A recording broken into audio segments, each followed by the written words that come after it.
Hi everyone, welcome back to my channel. If you're new here, I'm Courtney Ryan, and today we are reacting to a TikTok video that many of you sent me, and for a good reason. I'll quit talking, let's watch this video, and I will tell you what I think afterwards. Okay, she starts the video by saying, "I'm not joking." So we'll believe her when she says that. I'm not joking. I have asked the last 3 dudes I've dated for their bank account info on the first date. I don't judge people's actions. I look at the intention behind it. So, like, why do you ask for that? Because I only want to date a wealthy guy that has money. Valid. So you're getting straight to the point. I think, I have a job. I'm very successful. So I think I have every right to be like, hi, are we on the same level or am I wasting my time? Now, I also want to say this. The crazy, unrealistic, or delusional content always goes viral because it is just that. It is crazy, it is unrealistic, and it is delusional. You know, she obviously turned this into a short clip from a long-form video for a reason. It's very clearly going to garner some attention and views. I mean, attention equals views equals money. It's as simple as that. So please rest assured knowing that this is not the norm. I really don't think there are a ton of girls out there asking to see your bank account info on date one or maybe even ever. I have legitimately never asked my husband to see his bank account. Ever. So let me know if this has happened to you, but for the sake of staying positive here, I am standing by the fact that this is not super common. You can let me know, but I'm gonna stand by that. And again, she said she's not joking, so we'll take her word for it.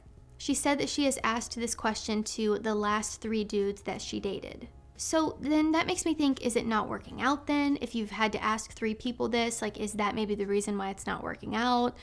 I don't know. I guess coming out and asking this right away does kind of save everyone time in the sense that it's clear as day then what you're looking for. But I have to imagine this, and you can let me know what you think down in the comments. The men that she's asking this to, even if they are wealthy or have a hefty bank account, like they have no problem sharing what they make, would they view this as a turnoff? I mean, if there is anything that makes you look like a gold digger, it is asking for someone's bank account information on date number 1.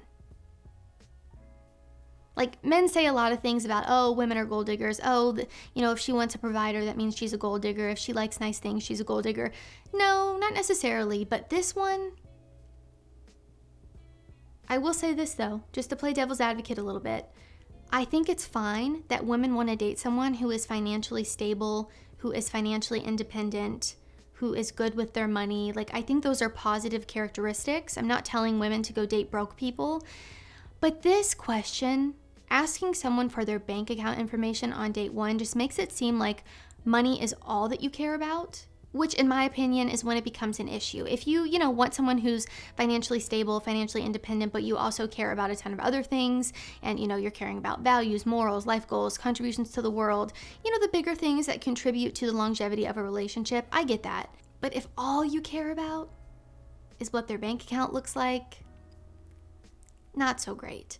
The amount of money in someone's account does not equate to compatibility or long-term potential or relationship satisfaction even. If that's your biggest concern or requirement upon dating, talking to someone new, entering a relationship, I think there is a much deeper rooted issue here. And she also said, she's successful, she has a good career and wants to make sure she's with someone who is on her level, which I think is how a lot of women feel these days, which is why, the bar has kind of been raised for men. As women have become more successful, they're then demanding more from men.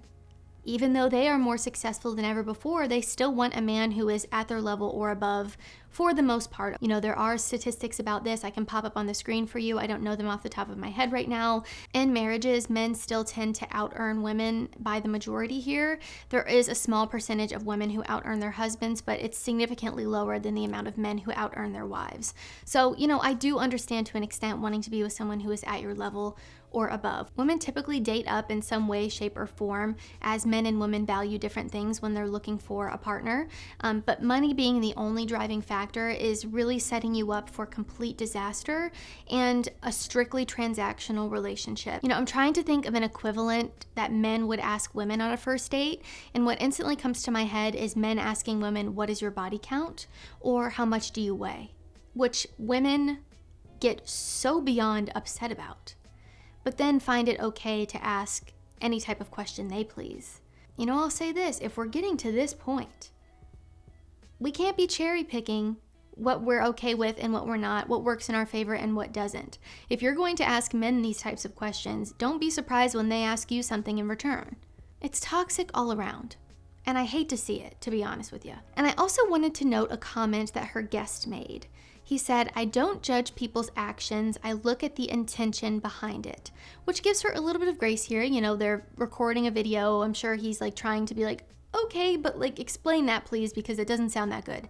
But I just don't know if it's entirely true. I think your actions speak volumes of your character. They provide observable evidence of someone's behavior and can have tangible consequences. Intentions, on the other hand, reflect more of a person's underlying motivations and thoughts behind the actions. And I think it's important to understand that both actions and intentions can be significant in understanding someone's character fully and evaluating their behavior. Just something to think about. What scares me a little bit though is people taking this type of content and applying it to their own dating lives. I have watched the transformation of this happen firsthand with things like the sprinkle sprinkle or princess treatment content. It's not a joke anymore, and women actually believe if a man does not pay all of your bills all of the time, then he's dusty and doesn't like you that much. And that is just one of the many unrealistic examples that I've seen. Now, is this the majority? I don't think so. Again, I think we can point back to the crazy, delusional, unrealistic stuff going viral here, but it's still happening more often than it probably should. And what people fail to realize who think this way is that we all have different financial situations and circumstances, and just because you saw something online doesn't mean that it automatically applies to you. The exception is not the rule.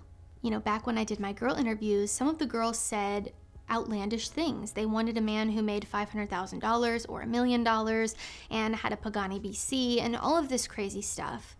And when shorts of that got posted over on TikTok, some of the comments were worrisome to me because girls were saying, "I don't give an F. I want my man to be pulling $500K. I don't care if that's not the average, blah, blah, blah." And I think people fail to realize that that is delusional. It is delusional. I believe the average salary last time I looked was $56,000. You know, just because you saw some person online whose husband makes $500,000 doesn't mean that that automatically applies to you. The exception is not the rule. There's an average for a reason. So some of the content or just behavior I see is delusional and it's getting out of control. So I guess what I'm saying is that what worries me a little bit about this type of content, even if it is supposed to be a joke, people will take it seriously and start doing this themselves, which, hate to be the one to burst a bubble here, I don't think will turn out or land the way these girls expect it to. When you have such a powerful platform with so many young women or young men following you, I have a lot of men who follow me, she has a lot of women who follow her. I am in no way trying to say that you're responsible for what the people who follow you do. When I see someone with such a powerful platform, it's a shame to see them promoting, toxic or manipulative behavior, which is ultimately leading to the degeneration of the current dating market that we're in and the minds of these young people that follow us. Again, there are many different things that play into that, but I don't think content like this really helps at all. So I'll end it with this. While yes, there are women out there who think this way and genuinely believe these crazy things we see online, as we witnessed in my own interviews here, that I wish were scripted, but sadly were not. They were very real, unfortunately. I know for a fact this is not the average or the norm. And I just think there are some things that we should keep to ourselves, and I think this was one of them. It just was not a good look. My goal here on this channel is to promote happy, healthy, fulfilling relationships that are not toxic and do not involve asking someone on the first date how much they have in their bank account. That does not fall into my happy, healthy, fulfilling category. But you guys can let me know what you think down in the comments. If you liked this video or found it helpful, be sure to give it a thumbs up and subscribe to my channel to be in the loop for when I release new content. If you haven't already, be sure to follow me over on Instagram at Courtney Christine Ryan. I love connecting with all of you guys over on there as well. If you have any content you want me to react to, you can tag me over on TikTok, here on YouTube, on Instagram, whatever floats your boat. I just love reacting to the content that you guys send me. For a good reason, it is always entertaining. As always, thank you all so much for watching, and I will see you all next time.